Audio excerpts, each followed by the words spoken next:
Hello mga mari, kumusta kayo? Andito na naman po tayo. Andito nga pala tayo ngayon mga mari sa LCC Supermarket dahil mayroon nga pala tayong bibilhin. Bibili tayo ng hair color na original mga mari para sa customer natin. Para sa customer natin si Mamayi mga mari. Dahil nga tinawagan ako ni Ma'am kagabi na siya daw ay magpapaayos ng buko. Magpapa-hair Brazilian nga siya mga mari at saka hair color. At ito na nga mga mari, pipilian natin si Ma'am ng L'Oreal product or kung hindi naman yung Revlon. At syempre nga lang mga mari, may kamahalan nga lang tong bibilhin nating hair color para kay Ma'am. At dahil wala nga daw doon L'Oreal at saka Revlon, kaya pinalipat nila ako dito sa kabila. Dahil andito daw yung mga original hair color product nila mga mari. At ito nga mga mari, ang dami nga. Lahat nga ay original hair color product. Lahat nga ito mga mari ay branded at saka original product na pang hair color. Dahil pare-pareha naman silang branded, kaya ang pinili ko na lang mga mari ay ang Revlon.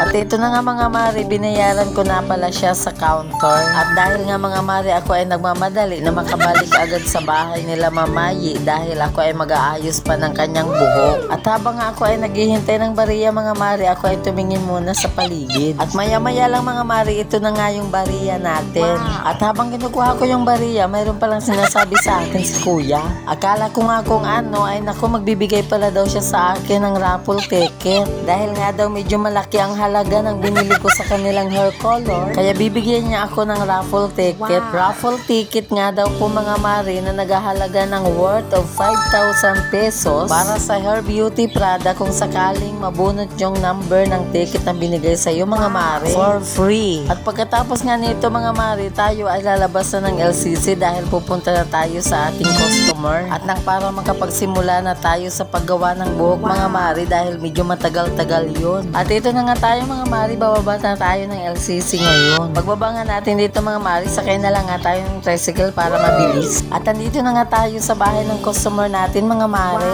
At syempre nga mga mari, pinaliwanag ko kay ma'am kung ano yung klaseng brand ng product natin ng hair color mga mari na gagamitin para sa kanya. Dahil nga sa totoo mga mari, ang pinapabili talaga sa akin ay ang L'Oreal. At dahil nga sa out of stock yung L'Oreal ngayon, kaya Revlon na lang yung binili ko para sa kanya. At syempre nga mga mari, okay naman pala kay ma'am yung Revlon. At ito nga yung Revlon natin mga mari, kompleto na siya sa loob mga mari. Ilalagay na natin ang laman nito mga mari sa mixing bowl at haluin na nga natin para ihanda na natin sa pag-apply sa buhok ni ma'am. At pagkatapos ko ngang i-mix yung mga laman ng Revlon mga mari, ako ay naghanda na din. At nagsuot na din ako ng gloves mga mari. At syempre nga mga mari, ito nga ay inaayos ko na yung buhok ni ma'am at ikikimpit na natin ito for sectioning mga mari. At syempre nga mga mari, bago tayo mag-umpisa, suklayin muna natin yung buhok ni ma'am. At syempre bago ang lahat mga mari, ito si Mamayi ay very regular client ko na talaga ito mga mari. Matagal ko na tong customer sa buhok mga mari at saka regular client ko na din siya sa massage. Almost 7 years na yata mga mari.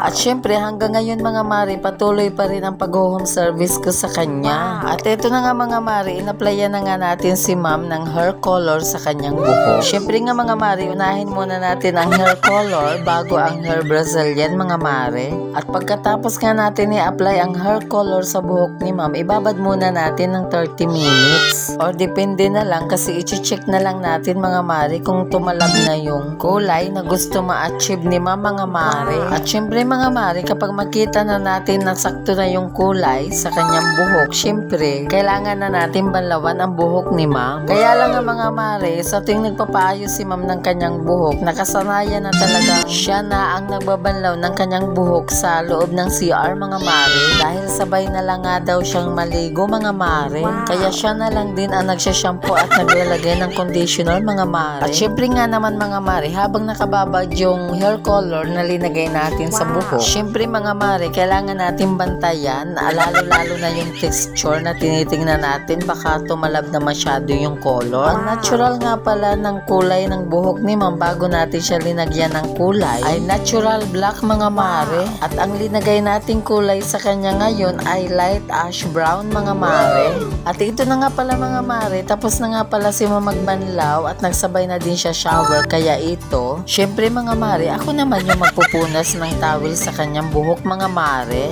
At pagkatapos nga natin punasan mga mare, kumuha na nga pala ako ng blower para patuyuin na natin yung buhok ni mga mare. At pagkatapos nga natin patuyuin ang buhok ni mga mare, ay ang isusunod natin ay apply mga mare ay ang Keratin Brazilian mga mare. Ang Keratin Brazilian mga mare, siya yung hair treatment with hair straightening mga mare. O ano pag hinihintay nyo mga mare, paayos na din kayo ng buhok mga mare, pa Brazilian na din kayo. Hair rebonding nga pala mga mare. Chawut, ha ha ha. O siya paano mga mare, saglit lang ha, patuyuin na muna natin tong buhok ni ma'am. At pagkatapos nga natin patuyuin ito mga mare, ay applyan na natin siya ng hair Brazilian mga mare. Kaya ano pang hinihintay nyo mga mare, magpa-rebond na din kayo mga mare, hair color at saka Brazilian mga mare. Chawut, ha ha ha. Ganito lang talaga mga mare ang processing, medyo matagal lang talaga magpatuyo sa blower mga mare. Nang buhok nga pala mga mare, chawut, ha ha ha.